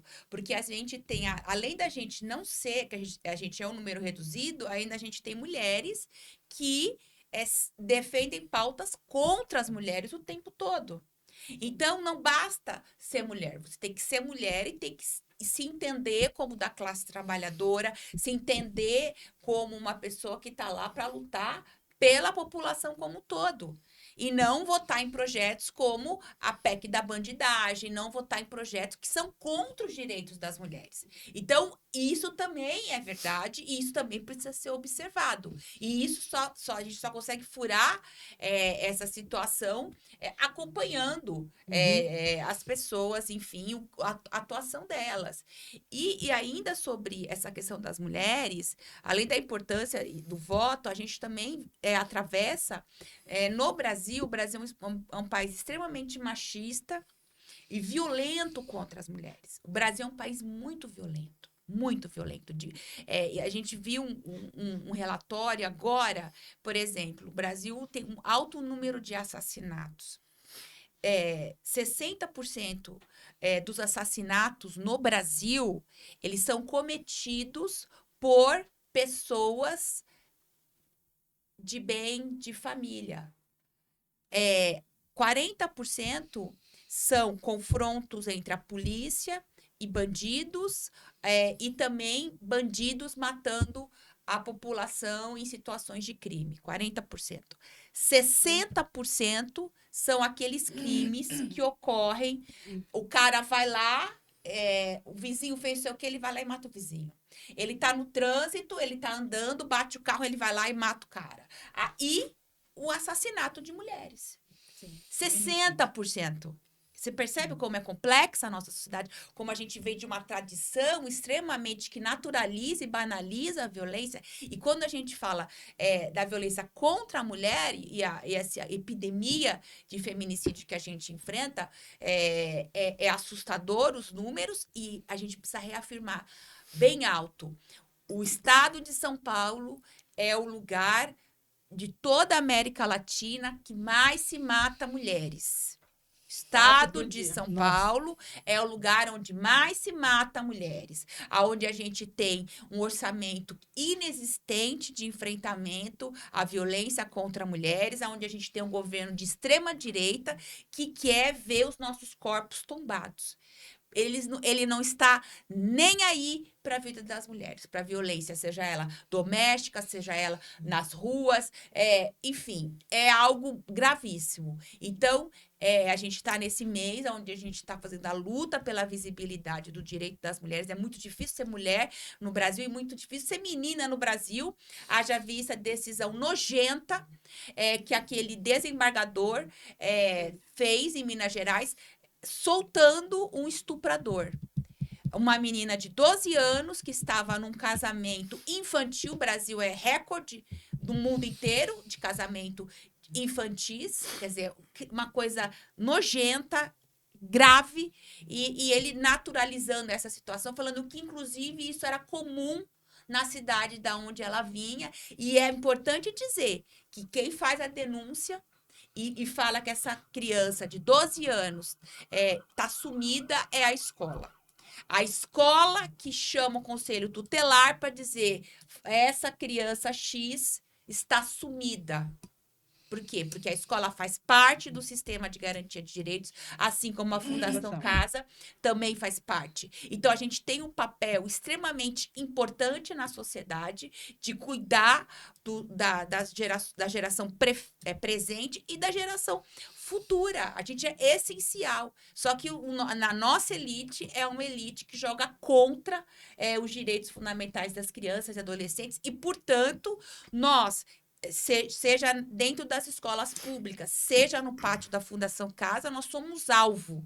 Nós somos alvo desse desprezo que as elites têm com relação a esses serviços essenciais. Então, a gente vai estar sempre no alvo. E por isso que a gente tem que se fortalecer e se erguer. Porque esse desprezo que eles têm com os adolescentes, infratores, eles têm com quem está lá dentro trabalhando. É o mesmo desprezo. E eles confundem a narrativa com todo mundo junto que está ali. É isso que acontece. E na escola pública é a mesma situação. Então, a gente precisa lutar contra todas essas narrativas e para isso, os sindicatos é fundamental. Deputada, eu posso dizer que no meu país existe uma lei onde os partidos são obrigados a terem 30% das mulheres como candidatas? Isso, mas não é cumprido. Porque é candidata, só que a candidata não tem direito à cadeira. Tanto é que a gente discute isso no Congresso Nacional, que é a PEC da cadeira. Porque você tem 30% candidata, mas não são 30% que são eleitas. Eu posso dizer que tem um agravante, porque os partidos, eles realmente liberam 30%, convidam mulheres para participarem, mas dão as mesmas condições econômicas e de espaço, de voz para essas mulheres? Os partidos têm esse compromisso? O meu partido tem, né? Mas é um partido pequeno perto de todos os outros partidos. Mas a tradição é de não ter essa visibilidade, de não ter esse espaço de fala. E isso se reflete também, por exemplo, eu, enquanto uma congressista mulher, eu sou muito mais questionada, eu sou muito mais. As pessoas já olham com desconfiança para o seu trabalho, para as coisas que você está fazendo, se a sua tática de fato é a melhor. Por quê? Porque existe toda essa consciência que foi formada de que não é um lugar para as mulheres estarem. Então, a gente enfrenta, assim, é muito difícil ser eleita, e depois que a gente é eleita, a gente fica o tempo todo sendo testada, porque, e por várias, né, eu fiquei 3 anos falando de Descongela. Parecia que eu estava pregando no deserto muitas vezes. Porque no começo eu não tinha parlamentares que vinham somar comigo, tinha alguns sindicatos que não acreditavam que fosse possível a gente conseguir aprovar um projeto dessa magnitude. Então, foi toda uma luta que, se talvez eu fosse um homem falando e tocando essa luta, talvez eu não tinha levado 3 anos para fazer a aprovação desse projeto. Muito bom. Como é que a senhora está vendo a questão de saúde mental? A gente está vendo cada vez mais casos nas empresas, né? As pessoas tendo síndrome de burnout e tal. Como é que o Congresso brasileiro está vendo essa questão? A gente tem a NR1 que vai entrar em vigor. O Brasil está pronto para ganhar essa batalha, hein? Tem que estar, né? Porque a questão da saúde mental, eu acho que é uma questão que, com a pandemia, ela se agravou de uma forma muito significativa, porque nós, servidores públicos, nós estávamos na linha de frente o tempo todo, não tínhamos os EPIs mínimos necessários, a gente passou 2 anos trabalhando sem nada, com os nossos recursos, fazendo ali, e aquilo, e com uma acentuação da precarização das condições de trabalho que aconteceram durante a pandemia. Então, eu acredito que essa questão da saúde mental hoje, seja no ambiente socioeducativo, seja na saúde, seja dentro das escolas, é algo que precisa ser observado. Tem estatísticas no estado de São Paulo que 60% da população tem já algum tipo de transtorno. Veja, é gravíssimo, né, A capital de São Paulo é o lugar onde mais tem transtorno de saúde, né? Transtornos mentais. Já é comprovado. O estudo de saúde mental. Então, são dados assim, alarmantes. As pessoas estão colapsando. Então, e aí, veja bem, vamos voltar a falar das políticas de proteção dos trabalhadores. Além de não ter política de saúde mental, além de você não ter acesso a tratamento, se você adoece, você ainda é punido. É assim, Assustador. É assustador. Bom, vamos abrir uma rodada. Dona Ângela, gostaria de fazer uma pergunta para a deputada? Jessita vai poder fazer uma também. Eu estou aqui preocupada que eu abri aqui, o Luiz está mandando um oi, não sei se o tempo, né? Mas tem um assim, compromisso. uma não, tenho vários pedidos. Oba, mas temos mais uma hora de programa. Eu acho que a gente não vai dar tempo, mas de tocar em outros temas. Ela tem uma PL bem importante, é um tema bem delicado, mas isso fica para o nosso encontro. O tema da insalubridade, e eu nem vou tocar para o Marcos não abrir, mas a questão do scanner, se a gente pode ser incluída nesse PL. Então, vou também ali falar com a assessora dela, mandar um lembrete para a gente estar fazendo isso. Então, na verdade, não é uma pergunta, mas sim sempre pedidos, né, Marcos? E você, Jessita? Eu acho que assim, uma coisa que me pega bastante a questão, assim, né? A gente está no sindicato, eu como uma mulher negra, né? Mulher negra já são 2 fatores, né? Eu acho que você falou um pouco a questão da luta, né? E assim, a luta é em dobro, né? E para mim, enquanto uma mulher negra, acho que deve ser em triplo, em 4, né? Tanto é que a gente não vê, né, deputadas, não vê, né, em qualquer cargo de chefia, a gente não vê mulheres negras, né? E eu acho que nesse patamar que eu tô, até que eu tô, né, como secretária-geral, ainda tô bem. Mas assim, o que a gente pode estar pensando em fazer? Qual que a sugestão que você daria, não só para as mulheres negras, mas para as mulheres, com relação à política, né? É difícil, a luta deve ser difícil, mas assim, a gente não pode deixar de não lutar, né? Eu acho que isso é uma pergunta, eu estou respondendo a sua pergunta, né? Mas assim, o que a gente poderia, enquanto mulher, né? Esse mês que a gente está, essa questão de luta, mas eu acho que a resistência, o que você daria de conselho para nós mulheres com relação à política? Tá. Olha, eu acho que a coisa mais importante é a gente manter o nosso sentido de coletividade, a gente se estar junto e participar de grupos de mulheres, porque as nossas questões não são questões individuais, são questões estruturantes. Sim. Que organizam a sociedade, organizam os pensamentos, organizam essa exclusão. E quando a gente está junto, participando de movimentos, saindo com as nossas amigas, estando com mulheres, a gente se fortalece para essa jornada, que é uma jornada para a vida toda. Que é uma jornada... E, para além disso, a gente tem que, sim, lutar pelo nosso espaço o tempo todo. Tem que levantar a cabeça, tem que fazer a política do nosso jeito. Eu tenho o meu jeito de fazer política, de fazer articulação, de me colocar como pessoa pública, como instrumento da classe trabalhadora, que é meu. Que não vai ser igual dos homens, porque eu não sou um homem, não quero ser um homem, eu quero ter os mesmos direitos.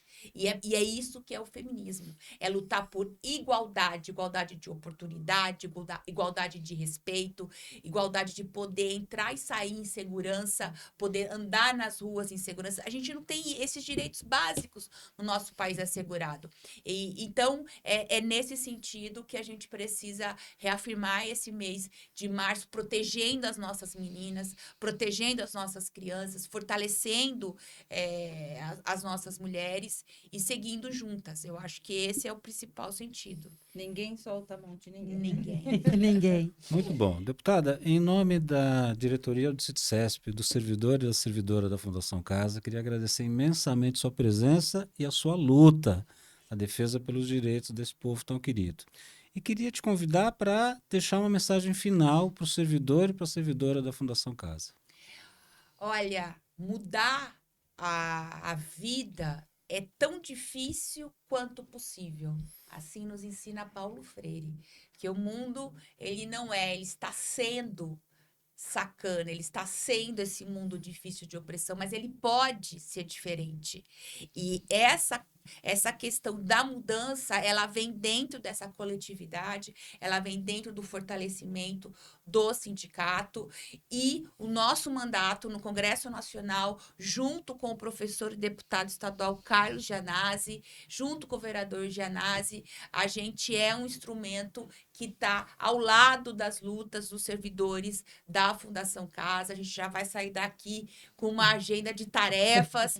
A gente cumpriu algumas tarefas já nesses anos, nesses primeiros anos que eu fui eleita, que eu estou lá, e a gente vai seguir continuando as articulações, fazendo as audiências públicas, colocando em visibilidade a importância que o trabalho dos sócios educadores tem na nossa sociedade, na sociedade que a gente defende, que a gente acredita, que a gente luta e que a gente não vai largar a mão. E a principal tarefa é a valorização, é um plano de carreira, é uma aposentadoria especial, é tratar com dignidade quem garante direitos fundamentais. Então, contem sempre com o nosso mandato.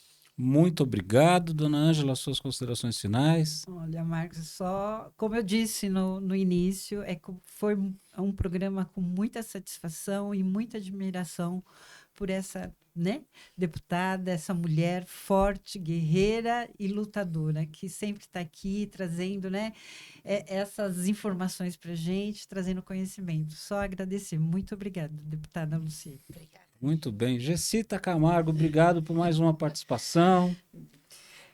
Bom, eu queria agradecer, né, imensamente a participação e assim, temos que ter mais mulheres, né, aqui na nossa TV, e nós teremos, né, ainda tem mais algumas, e agradecer realmente a participação, né, quando a gente vê alguém, né, lutando, eu acho que isso é para qualquer uma, não só para a gente que está no sindicato, mas para qualquer mulher, para a gente ver que a gente pode chegar lá também, né? Que a gente, através da luta, não é fácil, né? Mas que a gente também pode chegar. E que, novamente eu falo, ninguém solta a mão de ninguém. Obrigada. Você está na CITSESP TV, agradeço a sua participação em mais um programa. Voltamos na próxima quarta-feira, às 15 horas. E muito obrigado pela audiência. Um abraço para todos, fiquem com Deus.